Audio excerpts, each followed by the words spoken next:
I say that sarcastically? If I look tired, it's because I have a 2-year-old boy at home and a very peppy Thai wife. I don't know if it's the culture, but she hates it when I take naps. Yeah, I try to take a nap, and she's like, "Why you lay down in daytime? You're lazy." Like what?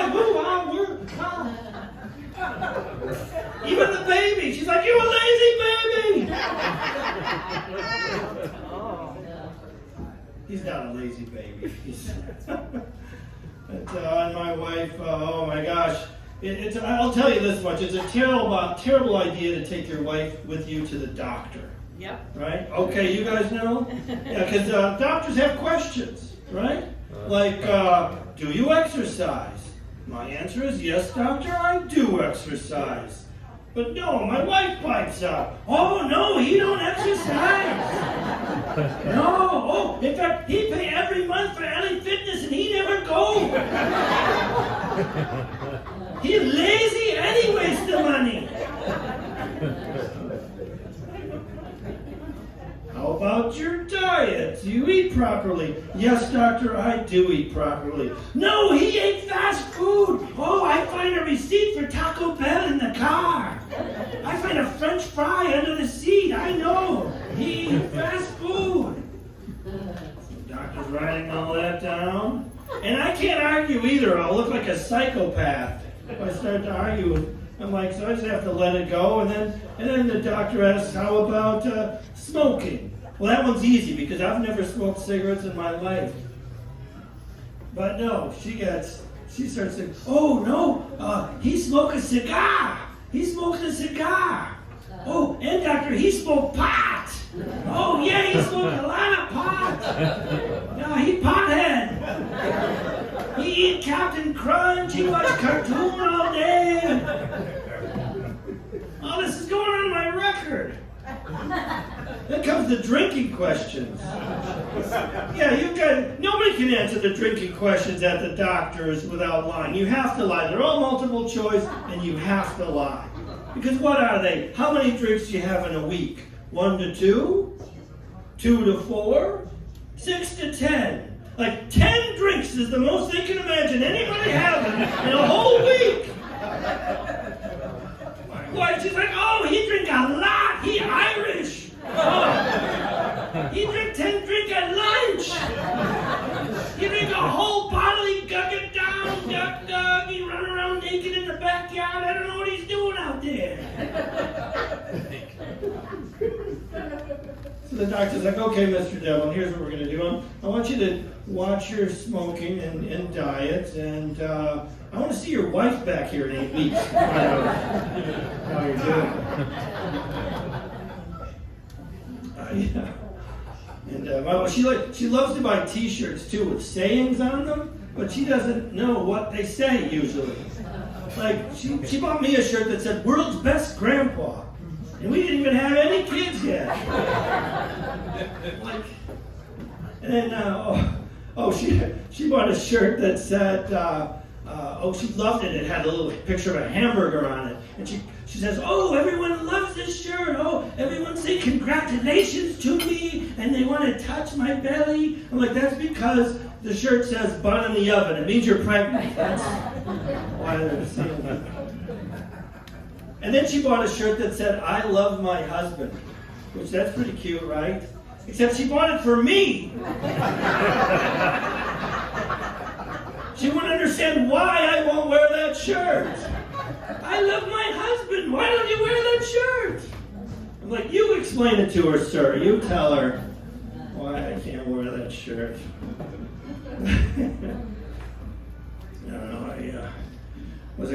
People are saying now that the games kids are playing on their phones and stuff are too violent, and people say, oh, kids should be outside playing games like in the good old days, right? Well, I lived in the good old days. We were outside. We were outside doing real violence. Yeah, we were shooting each other in the ass with BB guns.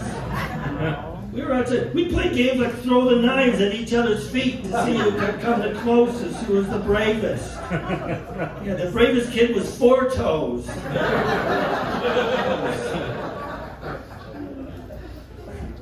We played with fireworks that were the size of a stick of dynamite. Yeah, we'd blow stuff up. We blew up Grandpa's shed, and he got violent. Because he was in there. He came out, "Why, you boys, I'm going to get you." That voice sounds kind of like the old pervert on Family Guy. "Say, you boys, would you like to come down my basement?" We had the games and the toys people. I had a chemistry set that was in a metal box with real chemicals. Like a test tube and a Bunsen burner, and we're in there mixing stuff up. We accidentally made crystal meth. We didn't even know what it was, but we were up for days trying to figure it out. We had games like lawn charts. How about that game? That's a railroad spike with wings at it. For the kids, you'd throw it. People would be standing around in a little plastic circle, and you'd chuck it like 50 feet, and they're like, "Hey, did he throw it? Is it coming?" Like, that's not dangerous at all. Except we wouldn't even play that game. The game that we would play is you'd throw it up in the air as high as you could, and then see who was the bravest that could stand there without running while it's coming back down. Yeah, 4 toes turned into 1 eye. He's like,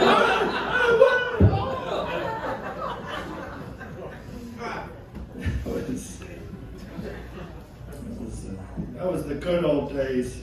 That's when people wouldn't swear at each other either, the good old days. You would say, like, people would say stuff if they were mad. Somebody would say, like, you'd have to have a hat. And you'd say, "Good day, sir." And you'd put the hat on. That was actually an insult. Good day. How would you explain that to somebody later? Like, "Why, Margaret, I believe Henry screamed at me." "Why, what did he say?" "Well, he said good day." "Well, that sounds quite nice." No, he said good day in such a way as I believe he wished me to not have a good day at all. Good day, I say. I got pulled over the other day, and the cop's like, "All righty, you were weaving around the road there. What it looks like, have you been drinking? I'm like, "Yeah, officer, I've been drinking all day." He's like, "Well, you better step out. I'm going to give you a breathalyzer." I'm like, "What? You don't believe me?"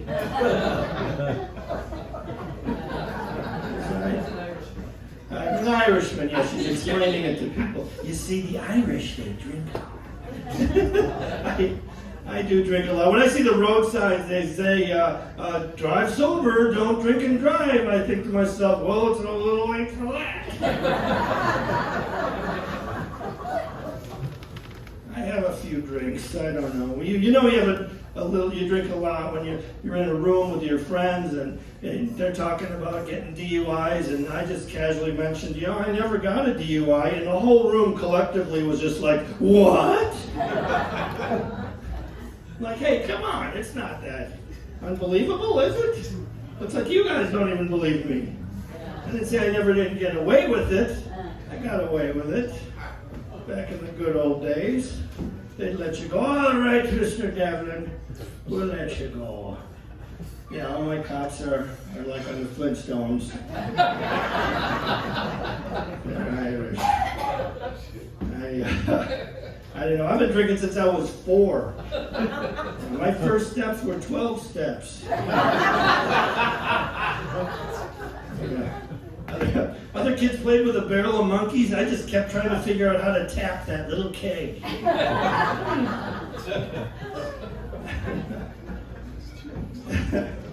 At that age, everyone's falling down and wetting their pants, so I blended right in.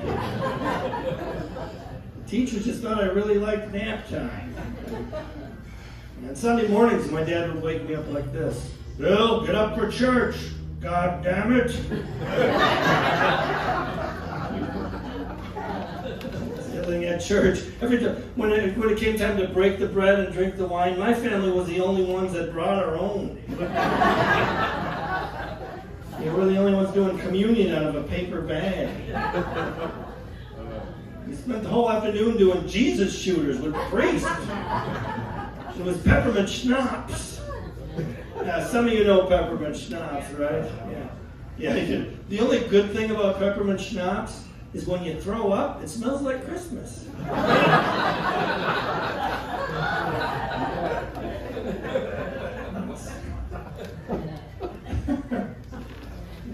I don't know, my family, we were all at a wedding not too long ago. It was an Irish wedding, and it was at a hotel, so nobody was going to drink and drive. And my brother's son decided to take off. And he gets pulled over for a DUI, right? So he calls my brother, and he's like, Dad, I'm getting a DUI. So what does my brother do? He says, I'll be right there, son. And he drunken drives to the scene of the drunken driving. Gets out of his car, what's going on? What's going on? My son. They immediately get him for a DUI, right? And it didn't end there either, because his wife was she's in the passenger seat. She doesn't just sit there. She slides over to the driver's seat and tries to drunken drive away. And they catch her. It's a 3-in-1 trifecta family DUI. It's a 3-UI. And it didn't end there either, because they kept calling people and Devlin's kept showing up. It was like we had our own Devlin sobriety checkpoint in the middle of the highway. People are popping their trunks and pulling out bottles of booze and river dancing.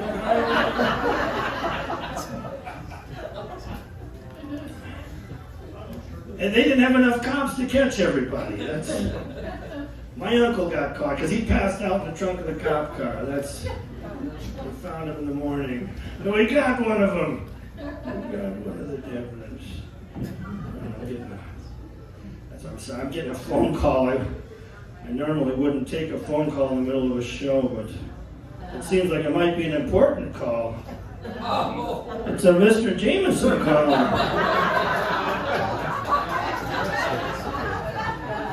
It's a very important phone call. More bars and more places. This is the iPhone 7 and 7.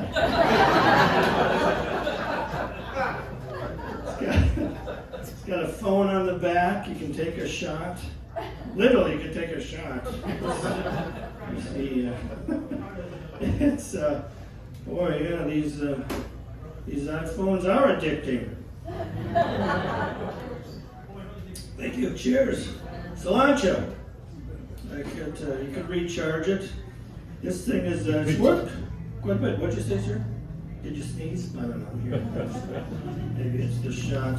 I'm actually going to be selling these after the show. You can come and see me. I'm not kidding. I really will be selling these after the show. It's got a clock. The time is 4:20 on it. There's the pot smokers over here and over there. Anybody wants to get some weed? Where to get that? But I don't know. My wife, she loves to get Groupons too. Groupons, you guys? You guys like Groupons? Yeah. And so, clap for Groupons. I've never had applause for Groupons. Groupon. And she got a discount for a spa in Beverly Hills. And I'm like, sure, I'll go to a spa in Beverly Hills.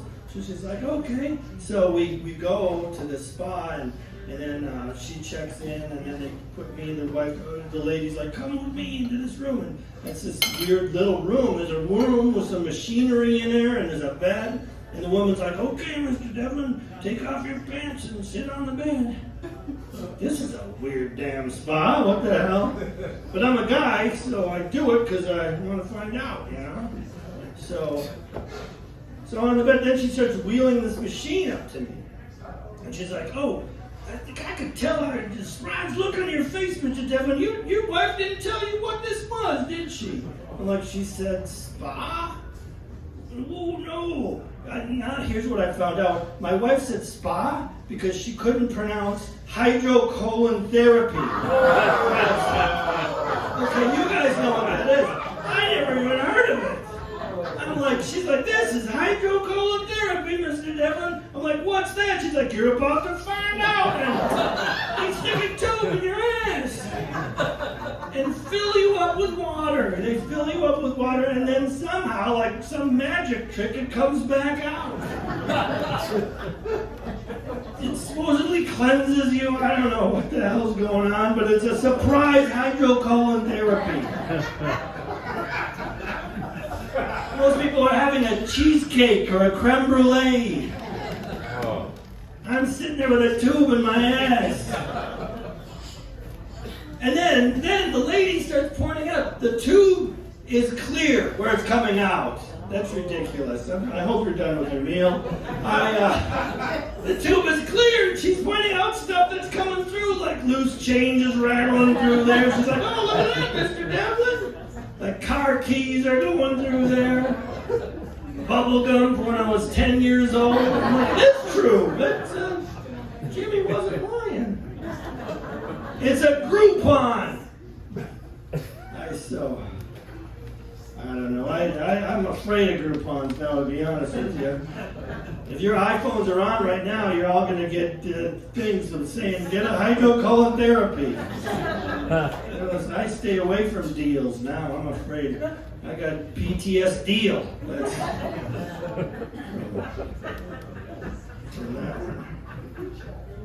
So there's pot smokers in the crowd, I heard.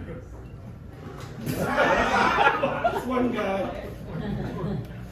You guys are liars. There's a lot of liars in the crowd. This guy smokes pot, right? No, you look pretty straight-laced. You look like a doctor. I don't know, what are you? Are you a doctor? No. You're a hydrocolon therapist.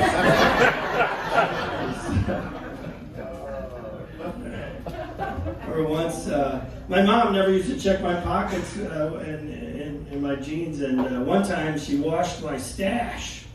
Yeah. So I smoked the lint trap. It turned out it was better than the stuff I was buying. I saw whiter whites and brighter brights.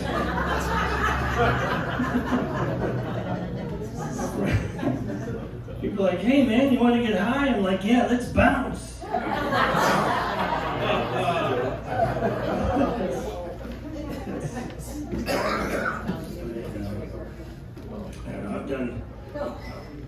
I've done shows at some crazy places. I did a show at a maximum security prison. Yeah, that was, you guys know the prison system? Prison guard, that's what this guy is. But no, when they asked me to do that show, I'm like, what? A show for killers and axe murderers and madmen? No way, forget about it. We'll pay you, I'll do it! But it went downhill from there, because then they explained to me what the show was it was going to be a treat for the inmates because they all made them quit smoking, mandatory. So yeah, 30 days at the peak of the nicotine withdrawal, we're going to bring in Bill Devlin, comedian, to try to cheer them up without getting shanked. So I'm like, I think I got to go visit the prison first, before the show, because I didn't. And so I went to visit the prison. I'm walking around. I'm like, well, where's the prison theater? Because I've seen Johnny Cash and Elvis. There's no theater here. A band played in that corner once. They were all stabbed. Doesn't sound good. So I got a group of prison roadies, I guess you call them. Anyway, I was trying to get some material, so I'm trying to ask them questions and write some jokes. And then all of a sudden, they're all looking at me because nobody was supervising. And they're like, hey, man. I'm like, what? Hey, when you come back in here, man, will you keister some tobacco for us? I'm like, what? One person knows what that is. Your keister, stick it up your keister. I'm like, what? An ass full of tobacco? No way, forget about it. I'm not going to do that. We'll pay you. I'll do it.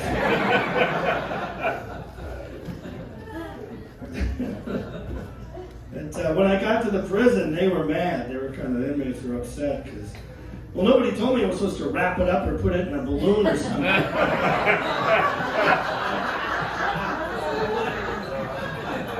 They didn't tell me.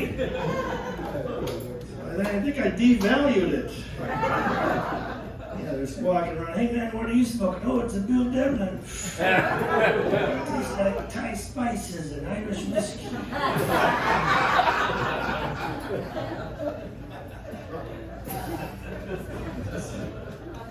At the prison, I don't know if you ever been. Like when I visit, they're like, what if they start rioting? Because they like, if we put 1,000 inmates together for this show, they might start rioting. I'm like, that sounds dangerous. If that happens, Mr. Devlin, just back up against the wall and don't move. I'm like, what? They're like the T-Rex or something? What's going on? And then they put an alarm button on my belt. They're like, well, something happens, you could just push this alarm button. And then all the guards are up in the towers where it's safe. I'm down there. I'm like, if something happens and I push it, this is just to come pick up my dead body button. That's all that button is. Goes right to the coroner's office, I think.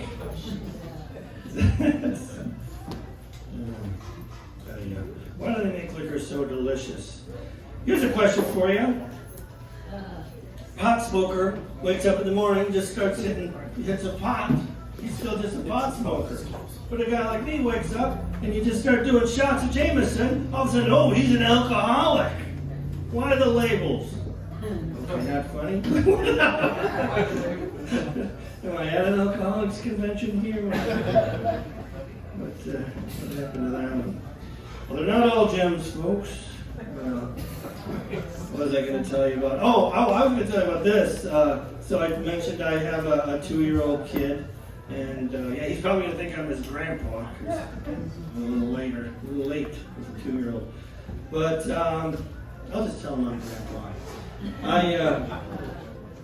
Anyway, so when my wife decided to she wanted to have a baby, it wasn't happening right away, right? It wasn't happening. It's not as easy as people might. And so we tried a few other things. Then we decided, well, we have to do the whole sex thing.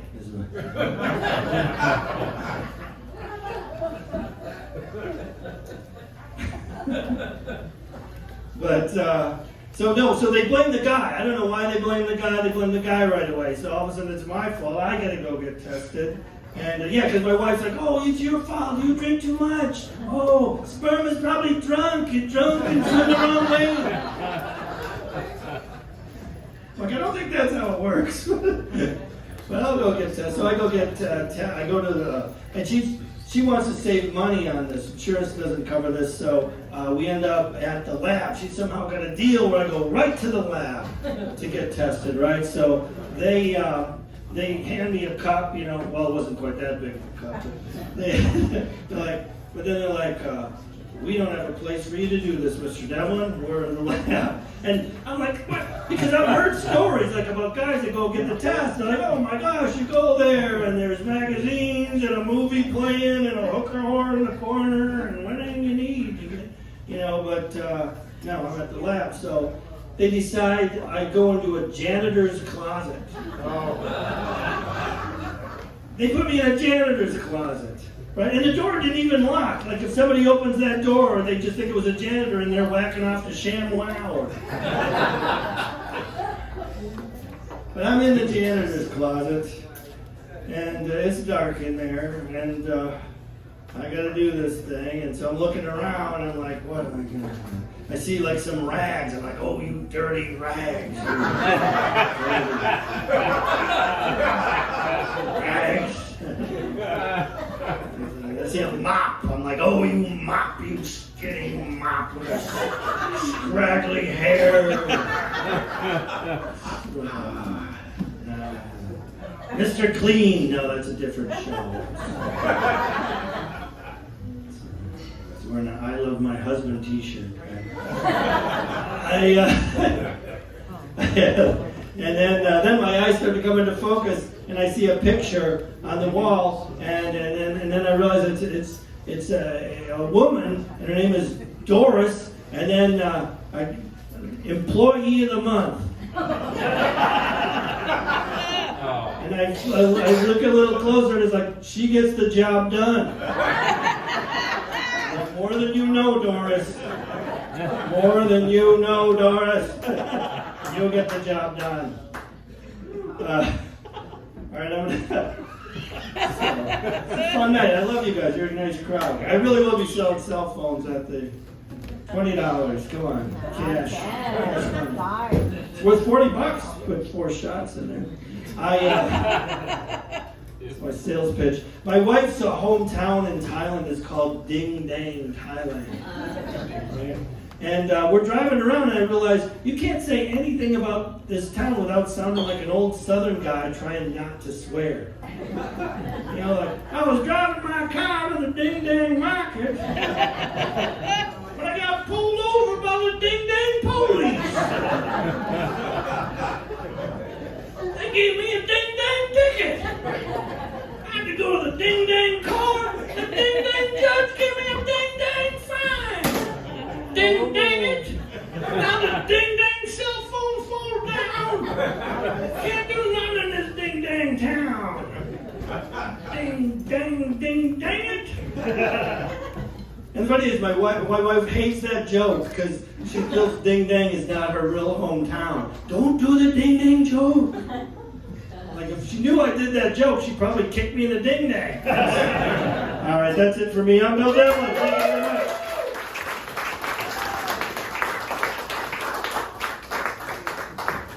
You go for Bill, you guys. You go for Bill. Make sure you go buy one of his Ding Dang cell phones while you're out there. Thank you all for doing it. Please give a round of applause for